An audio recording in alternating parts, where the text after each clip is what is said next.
Hi friends, welcome to our channel కమ్మనైన రుచులు. నేను ఇవాళ చాలా సింపుల్గా, క్విక్గా, మంచి టేస్టీగా, తిన్న కొద్దీ తినాలనిపించేలా ఉండే రైస్ రెసిపీని చేసి చూపించబోతున్నాను. దీన్ని లంచ్ బాక్స్కైనా సరే చాలా క్విక్గా ప్రిపేర్ చేసుకోవచ్చు. అది కూడా రెగ్యులర్గా చేసుకునే పొటాటోతో కాకుండా అరటికాయతో ఈ రైస్ రెసిపీని చేసి చూపించబోతున్నాను. దీనికోసం ముందుగా మనం కడాయిలో 3 టేబుల్ స్పూన్స్ వరకు ఆయిల్ వేసుకొని సన్నగా కట్ చేసి పెట్టుకున్న అరటికాయ ముక్కల్ని వేసేసుకొని 2 నిమిషాల పాటు కదపకుండా ఉంచేసినాక తరువాత గరిటెతో అడుగు పట్టకుండా చక్కగా మిక్స్ చేసేసుకోవాలి. మంట మాత్రం ఖచ్చితంగా మీడియం ఫ్లేమ్లోనే ఉండాలి. అప్పుడైతేనే మీకు అరటికాయ ముక్కలు పైన క్రిస్పీగా వస్తాయి, లోపల చక్కగా సాఫ్ట్గా ఉంటాయి.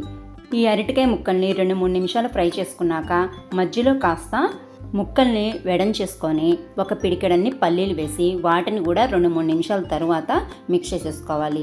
అరటికాయలు ఫ్రై అవ్వడానికి కాస్త టైం ఎక్కువ పడుతుంది. పల్లీలు అయితే కొంచెం త్వరగా, అరటికాయలతో పోల్చుకుంటేనే కొంచెం త్వరగా ఫ్రై అవుతాయి కాబట్టి అరటికాయలు వేసుకున్నాక 2-3 నిమిషాలకి నేను పల్లీలు వేసుకున్నాను. పల్లీలు అరటికాయలు 90% ఫ్రై అయినాక అప్పుడు మీకు ఇష్టమైతే కొన్ని జీడిపప్పు పలుకులను కూడా వేసుకోండి. జీడిపప్పులు చాలా ఫాస్ట్గా ఫ్రై అయిపోతాయి కాబట్టి ఈ అరటికాయ ముక్కలు అలాగే పల్లీలు 90% ఫ్రై అయినాక మాత్రమే జీడిపప్పు పలుకులను వేసేసుకొని అవి కూడా చక్కగా ఫ్రై అయ్యి ఇవన్నీ క్రిస్పీగా గోల్డెన్ బ్రౌన్ కలర్ వచ్చినాక వీటిని తీసి పక్కన పెట్టేసుకొని అదే కడాయిలో ఇంకొక టేబుల్ స్పూన్ ఆయిల్ వేసుకొని ఆయిల్ హీట్ అయినాక 1/2 టేబుల్ స్పూన్ షాజీరా, 2 దాల్చిన చెక్క ముక్కలు అలాగే 2 లవంగాలు వేసి సన్నని మంట మీద మంచి అరోమా వచ్చే వరకు ఫ్రై చేసుకున్నాక ఒక మీడియం సైజ్ ఉల్లిపాయల్ని ముక్కలుగా కట్ చేసేసుకొని అలాగే ఒక 1/2 టేబుల్ స్పూన్ అల్లం వెల్లుల్లి పేస్ట్ కూడా వేసేసుకొని అల్లం వెల్లుల్లి పేస్ట్లోని పచ్చివాసన అంతా పోయి ఉల్లిపాయలన్నీ చక్కగా సాఫ్ట్గా అయిపోయే వరకు మధ్య మధ్యలో కలుపుకుంటూ సన్నని మంట మీదే ఫ్రై చేసుకోవాలి. ఉల్లిపాయలు చక్కగా సాఫ్ట్గా ఫ్రై అవ్వాలి. అప్పుడైతేనే ఈ బనానా రైస్ రెసిపీ పర్ఫెక్ట్గా వస్తుంది.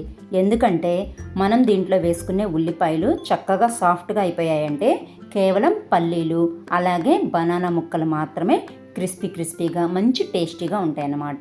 ఇప్పుడు దీంట్లో రుచికి సరిపడా ఉప్పుతో పాటు మీ స్పైసీనెస్కి తగినంత కారము అలాగే చిటికెడంత పసుపు వేసేసి మనం ముందుగా ఫ్రై చేసి పెట్టుకున్న అరటికాయ ముక్కల్ని కూడా వేసేసుకొని అలాగే పొడవుగా సన్నగా చీలికలు చేసుకున్న 2 పచ్చిమిర్చిని కూడా వేసేసుకొని సన్నని మంట మీదే చక్కగా ఈ స్పైసెస్ అన్నీ అరటికాయ ముక్కలకి పట్టే వరకు ఫ్రై చేసుకున్నాక ఉడికించి చల్లార్చి పెట్టుకున్న అన్నాన్ని కూడా వేసేసి అది కూడా లో ఫ్లేమ్ మీదే చక్కగా మిక్స్ చేసేసుకోవాలి.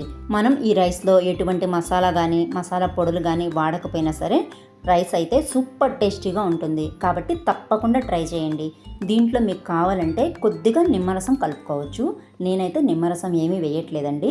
అయినా రైస్ అయితే చాలా బాగుంది. దీంట్లో ఫైనల్గా కాస్త కొత్తిమీర తరుగు కూడా వేసేసుకొని మిక్స్ చేసేసుకొని వేడిగా సర్వ్ చేసుకున్నామంటే అద్దరిపోయే టేస్ట్తో ఉండే బనానా రైస్ తయారైపోతుంది. నా దగ్గర కొత్తిమీర కాస్తే ఉంది కాబట్టి నేను కొంచెం క్వాంటిటీలోనే వేసుకున్నాను. మీ దగ్గర కొత్తిమీర ఎక్కువగా ఉంటే ఇంకొంచెం ఎక్కువగానే వేసుకోండి. ఫ్లేవర్ కూడా చాలా చక్కగా ఉంటుంది. అంతేనండి, మంచి టేస్టీగా సూపర్ క్విక్గా అయిపోయే బనానా రైస్ తయారైపోతుంది. లంచ్ బాక్స్కి కూడా పర్ఫెక్ట్గా సూట్ అవుతుంది. ఈ రెసిపీ మీరు కూడా ట్రై చేసి మీకు ఎలా అనిపించిందో కామెంట్స్ ద్వారా నాతో షేర్ చేసుకోండి. వీడియో నచ్చితే కనుక తప్పకుండా లైక్ చేయండి, షేర్ చేయండి, అలాగే ఛానల్కి హైప్ ఇవ్వండి. ఇలాంటి మరిన్ని టేస్టీ అండ్ హెల్తీ రెసిపీస్ కోసం ఛానల్ని సబ్స్క్రైబ్ చేసుకోండి. Thanks for watching.